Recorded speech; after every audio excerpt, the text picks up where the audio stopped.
mendapatkan manfaat secara langsung dari adanya kebijakan Kampus Merdeka ini? Saya rasa ini program yang sangat luar biasa. Dengan adanya kampus mengajar ini, secara tidak langsung kita langsung terjun ke masyarakat, langsung mengabdi ke masyarakat.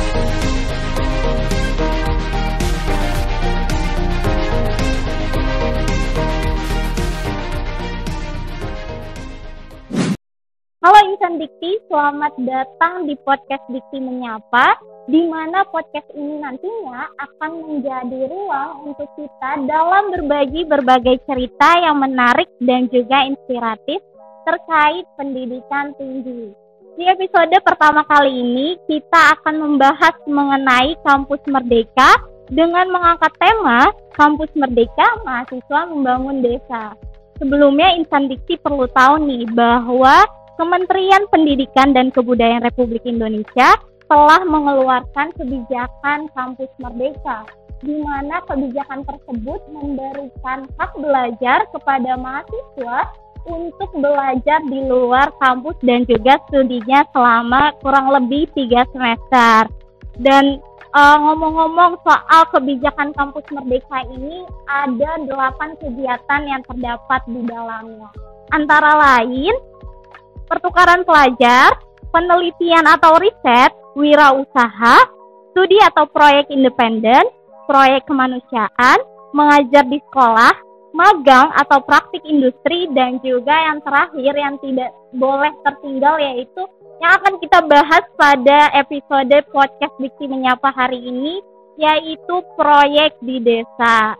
Ngomong-ngomong soal proyek di desa, di depan saya ini sudah ada 2 orang teman kita dari Universitas Sultan Ageng Tirtayasa.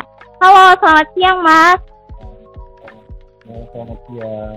Apa kabarnya Mas? Alhamdulillah. Baik, sebelum kita ngobrol lebih jauh nih Mas, kayaknya lebih enak kita untuk perkenalan diri dulu ya Mas. Silakan mulai dari Masnya. Izin mengenalkan diri, nama saya Ibnu Masud, biasa dipanggil Ibnu. Saya berasal dari Universitas Sultan Ageng Tirtayasa atau disingkat sebagai Untirta. Saya dari jurusan Ilmu Pemerintahan dari Fakultas Ilmu Sosial dan Ilmu Politik. Oke. Ya.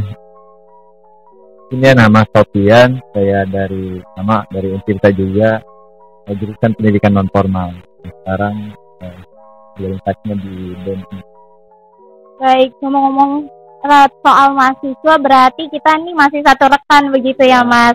Dan juga kita berarti sebagai mahasiswa juga sudah tahu tentang kebijakan dari Mas Menteri ini terkait dari Kampus Merdeka. Nah, kalau misalnya ngomong-ngomong Kampus Merdeka, kita ini kan sebagai mahasiswa yang jelas mendapatkan manfaat secara langsung dari adanya kebijakan Kampus Merdeka ini. Tapi sebelumnya nih Mas, saya ingin bertanya, bagaimana sih tanggapan kalian berdua terkait kebijakan Kampus Merdeka ini? Silakan.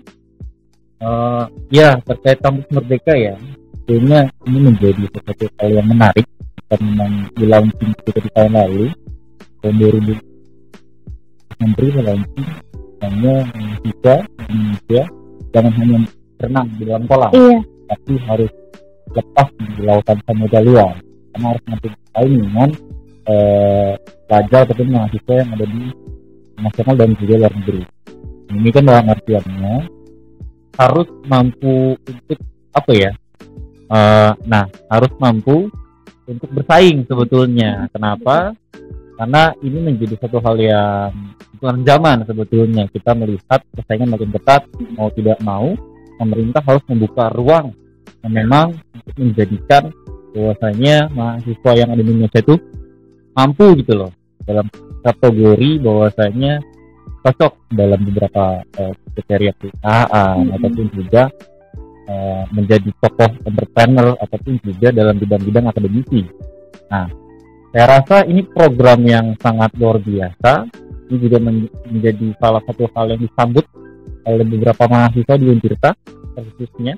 Apalagi juga kemarin sempat menjaring dari Untirta itu terjaring ya, total ada 266 mahasiswa yang ikut dalam kegiatan kampus mengajar di tingkat 1 di tahun 2021 ini. Nah, itu yang kita sangat-sangat apa ya, kita lihat wah responnya sangat luar biasa. Apalagi nanti ada beberapa program yang mungkin terkait pertukaran pelajar dan sebagainya gitu loh. Dan ini kita harapkan ada respon lebih baik lagi gitu loh dari kampus dan juga kementerian, dan kita harapkan mahasiswa juga peran aktif gitu. Betul. Jadi secara langsung terjun ke lapangan gitu ya Mas. Kalau Mas Sofyan itu sendiri bagaimana? Ya, kalau dari saya sendiri ya terkait dengan kebijakan program kampus kita ini, terutama dalam studi pendidikan yang saya notabene dari jurusan pendidikan non formal dan fakultasnya pendidikan, merespon dengan positif tentang kebijakan ini yang dikeluarkan oleh Mas Menteri, khususnya secara tidak langsung. Menurut tadi apa yang dikatakan Mbak, kita di bangku kuliah hanya sebatas teori saja gitu. Pada praktiknya dengan adanya kampus mengajar ini secara tidak langsung, kita langsung terjun ke masyarakat, langsung mengabdi ke masyarakat dan langsung mempraktekkan teori-teori yang sudah kita pelajari sebenarnya di bangku kuliah. Positif, sangat positif banget. Iya, setuju. Saya juga setuju dengan adanya kebijakan kampus merdeka ini menghasilkan luaran yang positif, khususnya untuk kita para mahasiswa, gitu ya Mas. Mas Ibnu sendiri, yang saya tahu Mas Ibnu merupakan presiden mahasiswa dari BMKBM Untirta. Dan kalau di Untirta itu sendiri, dari kebijakan kampus merdeka ini yang ada 8 kegiatan itu sudah dilaksanakan beberapa kegiatan di kampus Untirta. Bisa disebutkan apa aja Mas? Jadi beberapa kegiatan, ya ketika saya masih menjabat ya waktu itu ya, itu kita melaksanakan beberapa program. Satu sih sebetulnya kita fokuskan gitu. Kita coba untuk menjalankan program yang memang mengabdi di desa atau istilahnya strategi desa. Kita coba untuk memilih desa mana yang memang perlu cocok sebetulnya.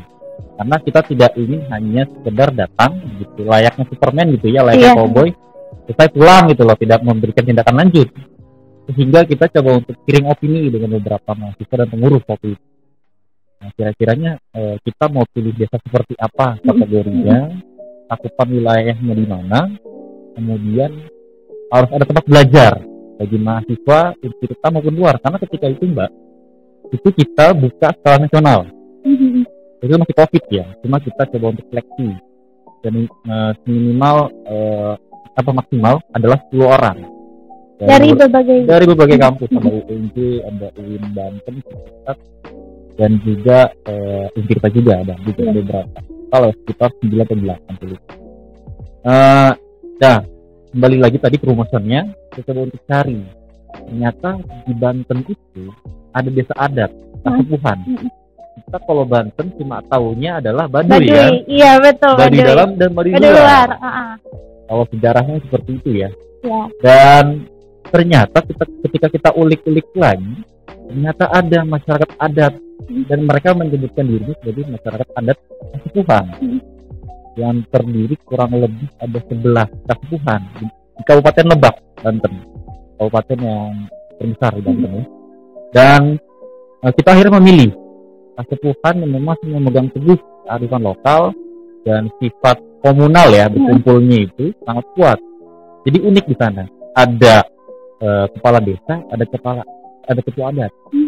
Jadi ada pemerintahan. Jadi tidak menghilangkan yang daerah dan juga pemerintahan gitu ya Mas.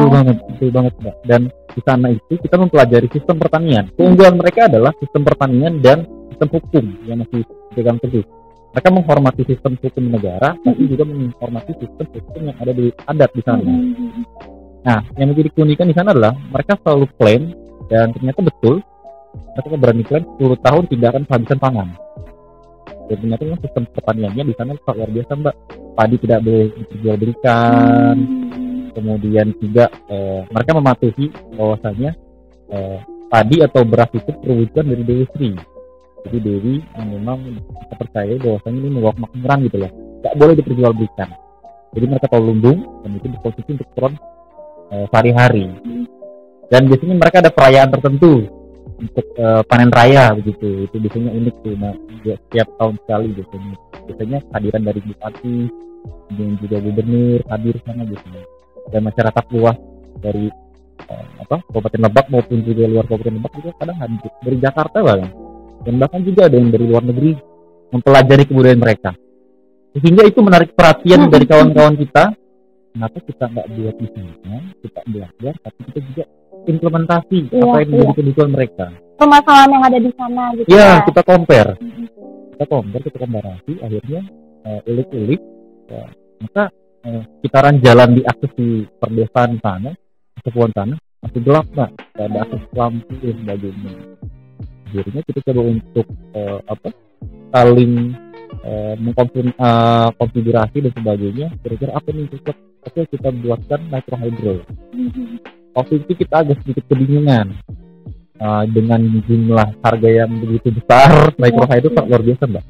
Akhirnya kita berpikir mungkin kita biasanya dengan BUMD ataupun dengan jadi dan alhamdulillah itu mereka juga wah ini sangat luar biasa dari kawan-kawan. Tapi kita juga konfirmasi dulu ke kampus, memang kampus belum ada respon waktu itu.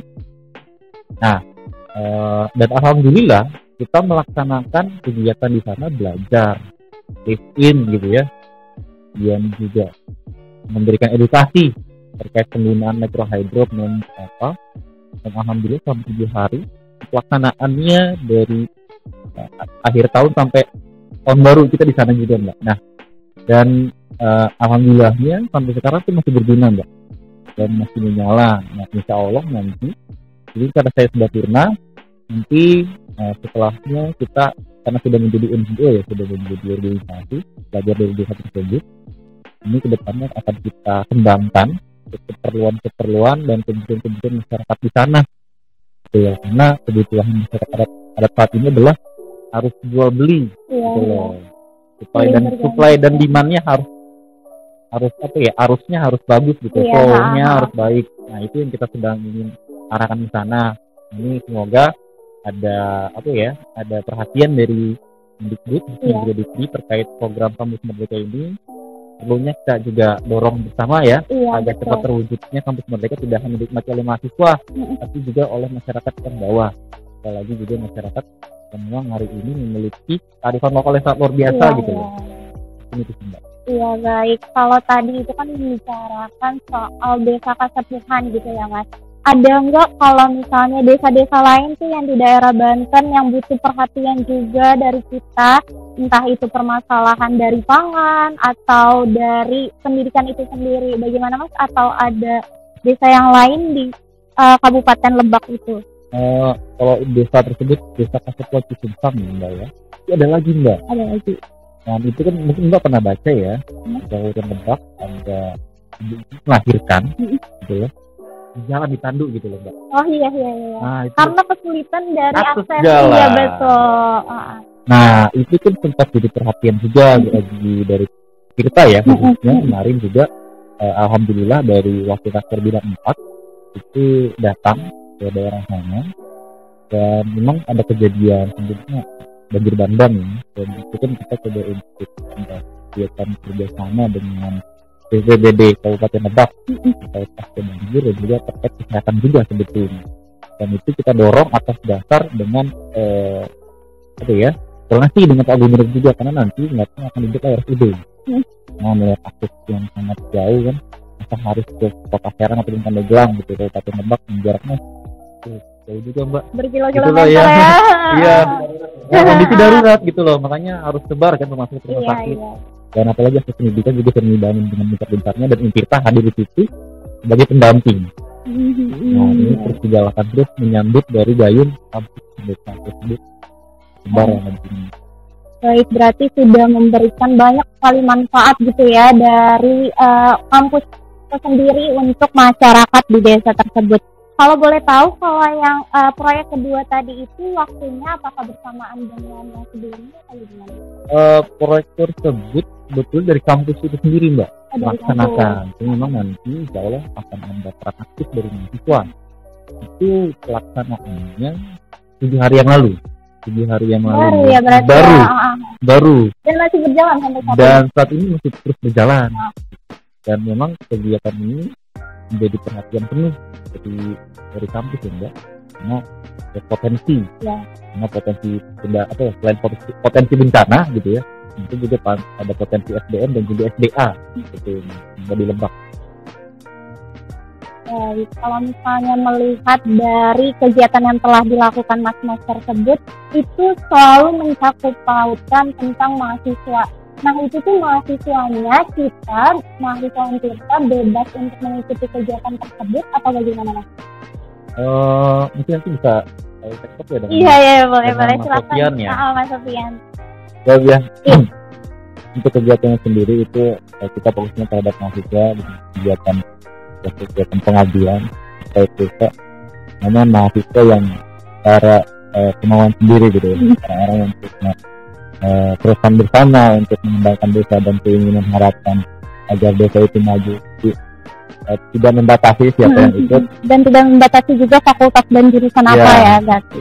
Yang penting punya kemauan untuk ikut serta dan mau juga ikut bersama dengan desa itu. Berarti kalau begitu dikelompokkan atau bagaimana mas? Ya dikelompokkan. Dibagi berbagai dalam satu desa itu ada beberapa kelompok atau cuma satu kelompok?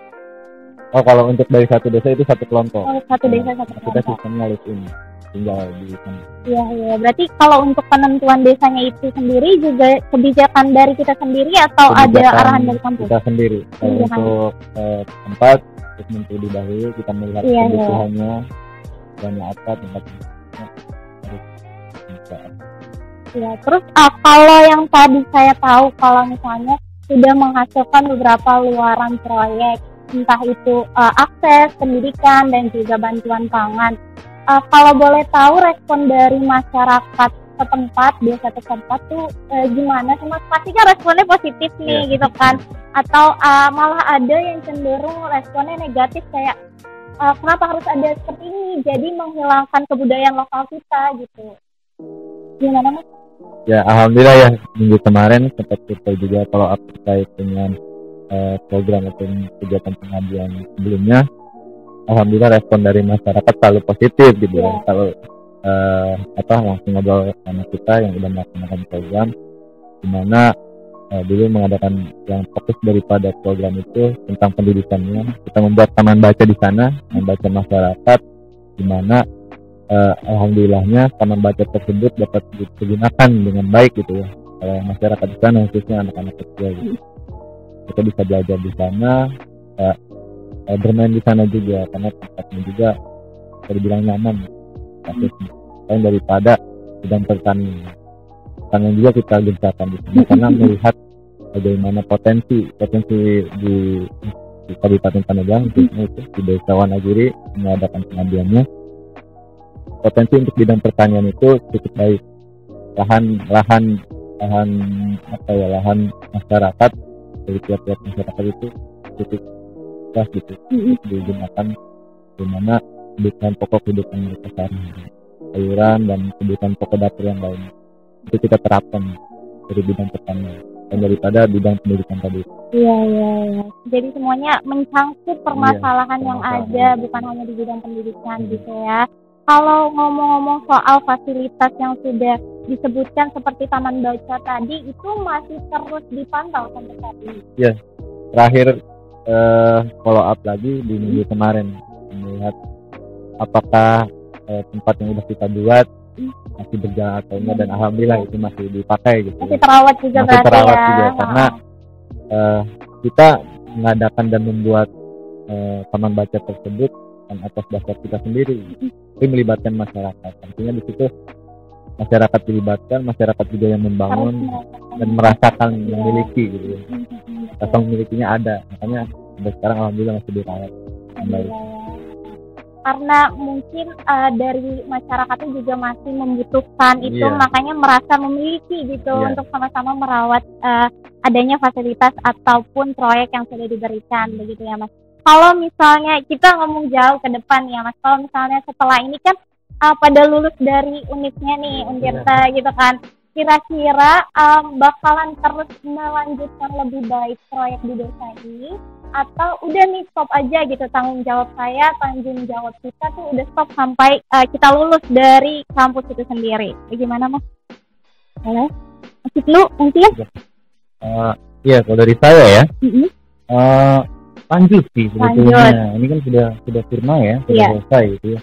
Jadi lagi-lagi kejaran menteri gitu ya, beberapa pengurus ini harus selesai PNS gitu ya, dan juga dari penduduk desa itu sering saling kontek-kontekan dengan kita kan ya, gimana Pak Haji gitu ya, kira-kira ini progres dari microhydro jalan nggak? Masih terus nih, cuma mungkin karena kegiatan di desa juga luar biasa ya, bertani, berternak gitu ya, mungkin sana ya itu masih aktif terus gitu ceritanya.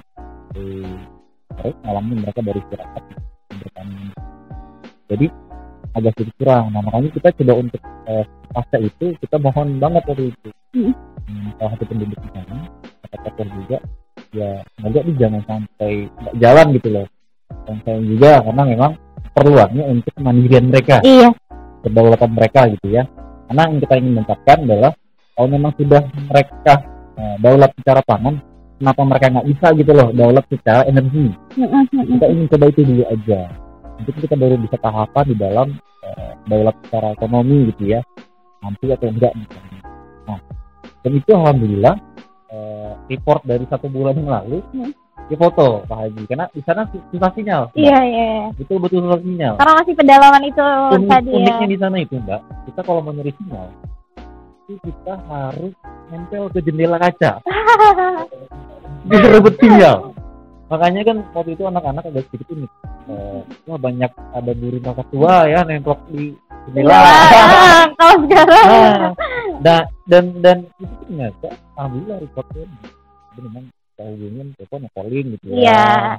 Namun nggak berdering gitu, dan alhamdulillah di jalan. Dan kita harapkan ya pasca dari Lebaran atau nanti akhir gitu ya, kita bisa mampu menyelesaikan tanggung jawab kita, atau kita bisa mampu melebarkan gitu ya yang sudah kita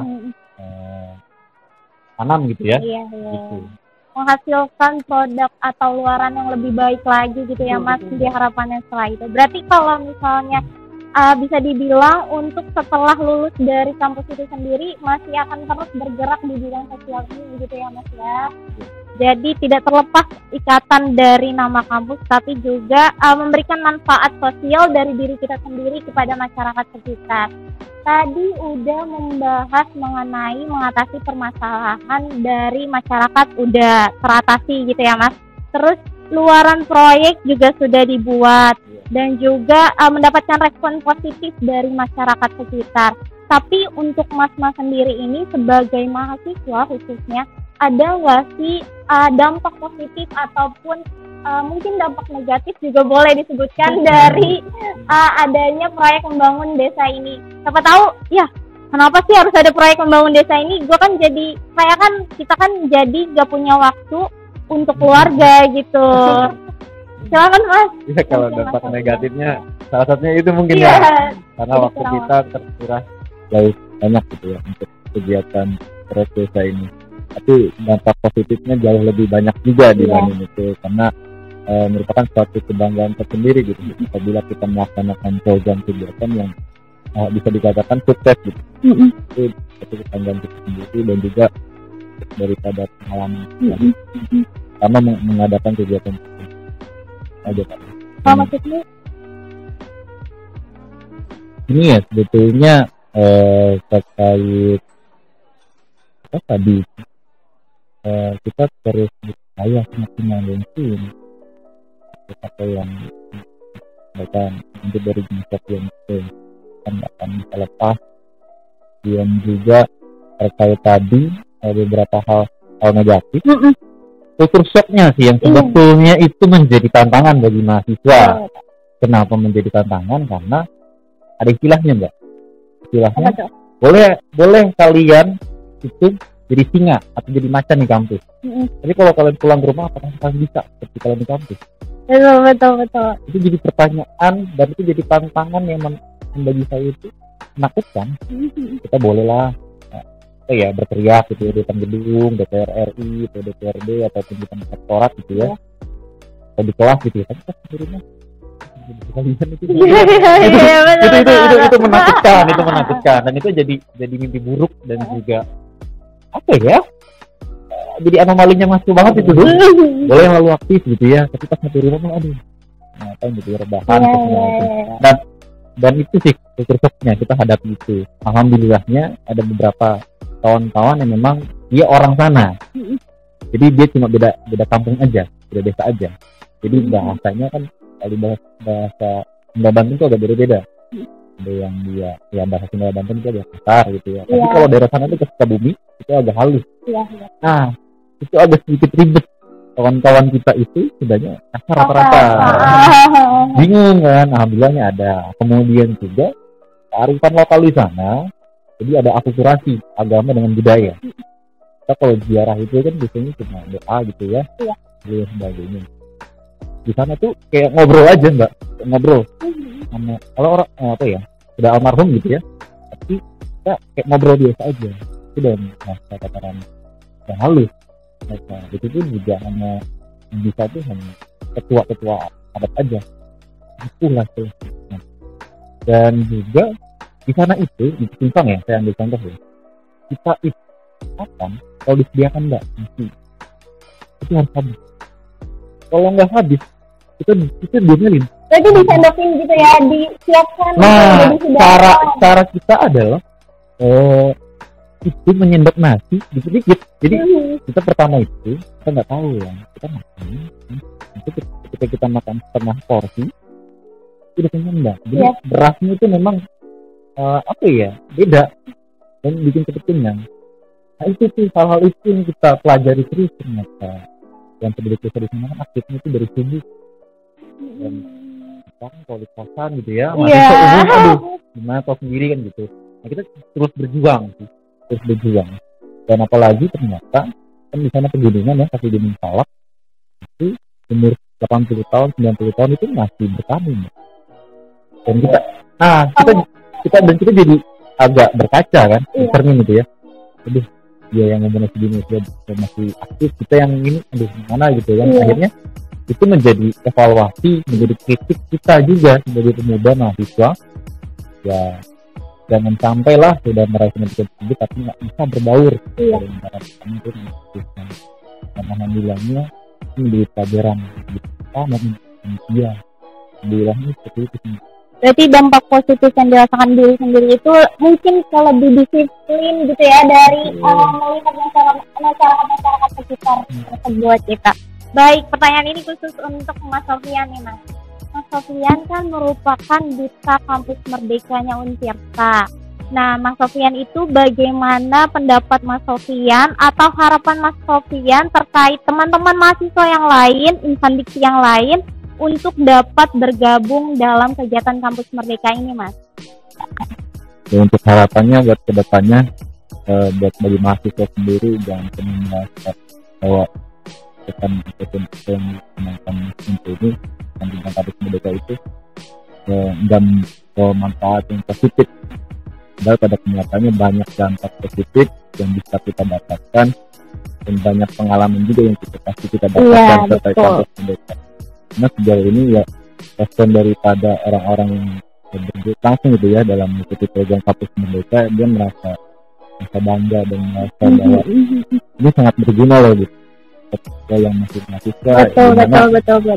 Tadi itu kita belajar di bangku kuliah hanya sebatas teori saja, prakteknya langsung ya ini mereka ini ada peluang yang besar gitu. Iya. Merealisasikan itu. Samping dari gitu ya. Ya itu luaran yang lain lah ya.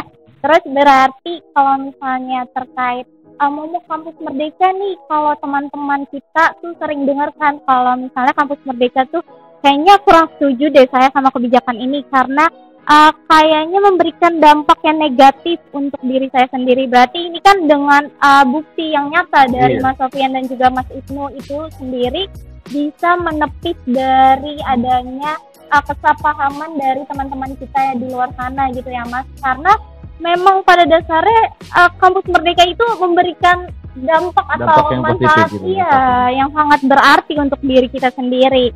Karena saya juga mengikuti program kampus merdeka yaitu pertukaran pelajar, dan itu juga dapat memberikan manfaat yang positif tentunya bagi diri saya gitu.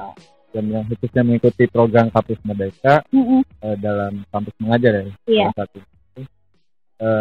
mereka mengikuti kuliah dikonversikan gitu. Artinya dia bisa mengikuti program kampus mereka yang kampus mengajar itu tanpa harus mengikuti kuliahan. Iya, betul. Karena termasuk ke dalam 8 kegiatan kampus Merdeka tadi ya Mas ya. Jadi jangan khawatir misalkan saya mau ikut kampus mengajar tapi takut kuliahnya ditinggalin gitu ya. Iya, betul. Apalagi kalau misalnya saya mau ikut proyek di desa nih, tapi nanti dari kampusnya atau dari pemerintahnya tidak memerhatikan kita gimana. Betul. Tapi itu semua jauh gitu ya Mas dari keadaan yang kita alami sebenarnya gitu. Iya, betul. Dimana kita diterima oleh masyarakat sekitar. Iya. Masyarakat berterima kasih kepada kita atas proyek ataupun kegiatan yang telah kita lakukan gitu di desa tersebut. Nah, kalau kan sebentar lagi nih Mas Ibnu dan Mas Sofian itu akan tadi kita udah bahas terkait setelah lulus gitu ya, bakal terus lanjut untuk melakukan proyek ini. Mungkin karena ini bertepatan dengan Hari Pendidikan kita gitu kan, Hardiknas, Hari Pendidikan Nasional, apa sih yang ingin disampaikan kepada teman-teman dan juga apa harapan untuk program Kampus Merdeka ini? Saya harapkan itu lebih pada penunjangan terhadap pendidikan karakter sebetulnya. Karena dari anak-anak konstitusi itu juga berbunyi seperti itu dan terus digaungkan, apalagi tentang pendidikan gitu, bicara tentang masalah pendidikan karakter, karena memang tujuan dari bangsa kita kan memang menjadi karakter dahulu gitu. Dan kemudian terhadap kampus Merdeka ini yang kita inginkan secara bersama, bahwasanya ini menjadi ajang kita bersama, ajang bagi Brian yang juga kampus, mahasiswa dan juga masyarakat ya. Ini kan artinya mencakup keseluruhan ya. Ini kita berharap tidak ada antara tumpang tindih, kita terlibat secara adil dan saling bahu membahu, saling bagaimana untuk mengisi. Boleh mahasiswa bicara teori, tapi praktiknya di masyarakat. Iya, betul. Ya, boleh bicara masalah kekuasaan gitu loh, tapi tetap aja daulatnya di masyarakat, mahasiswa. Nah, artinya ini perlu adanya korelasi gitu, sehingga membuat resultan. Iya. Resultan yang memang cocok nih kabarnya loh. Ada kampus Merdeka inilah kampus Merdeka, sehingga formulanya pas. Tidak membuat formula yang minus atau tidak bisa. Standar kalau kita dalam pabrik itu kan ada ISO-nya gitu ya, ada standar dan sebagainya. Harap semua berjalan dengan adil dan kontributif. Itu aja sih dari saya. Baik, kalau Mas Sofian itu bagaimana harapan di Hardiknas ini terlebih untuk pendidikan di Indonesia dan juga kebijakan dari Kampus Merdeka? Dan lebih meningkatkan lagi dari kualitas pendidikan yang ada gitu. Nah, di wilayah saya di Kabupaten Pangandaran banyak pendidikan yang memang kurang berjamaah, banyak fasilitasnya yang kurang memadai. Itu yang menjadi sorotan gitu. Ya, gitu. Mudah-mudahan kedepannya terus memperbaiki hal itu. Kalau untuk kebijakan Kampus Merdeka itu sendiri harapannya seperti apa Mas? Kebijakan Kampus Merdeka karena di Untirta baru ada kampus mengajar, sekarang pelajar dan juga proyek desa, itu proyek desa belum semua fakultas. Oh iya. Semua fakultas menyeluruh gitu ya. Harapannya tahun depan dan tahun selanjutnya gitu. Itu bisa lebih dikencangin lagi sih. Iya. Proyek desa ini. Karena banyak manfaat gitu ya. Pengalaman mahasiswa. Betul.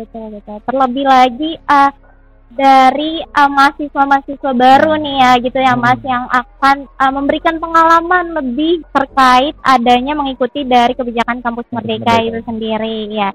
Baik Insan Dikti, berikut adalah obrolan kita terkait dengan pengalaman yang menarik dan juga inspiratif dari dua orang teman kita dari Universitas Sultan Ageng Tirtayasa, yaitu ada Mas Ibnu dan juga Mas Sofian. Terima kasih banyak ya Mas. Semoga apa yang telah diceritakan, apa yang telah dibagikan kepada Insan Dikti semua dapat bermanfaat. Dan juga saya, Fadila, sebagai host dari episode kali ini, pamit undur diri dan nantikan keseruan podcast selanjutnya dalam podcast Dikti Menyapa. Serentak bergerak wujudkan Merdeka Belajar, Kampus Merdeka, Indonesia Jaya.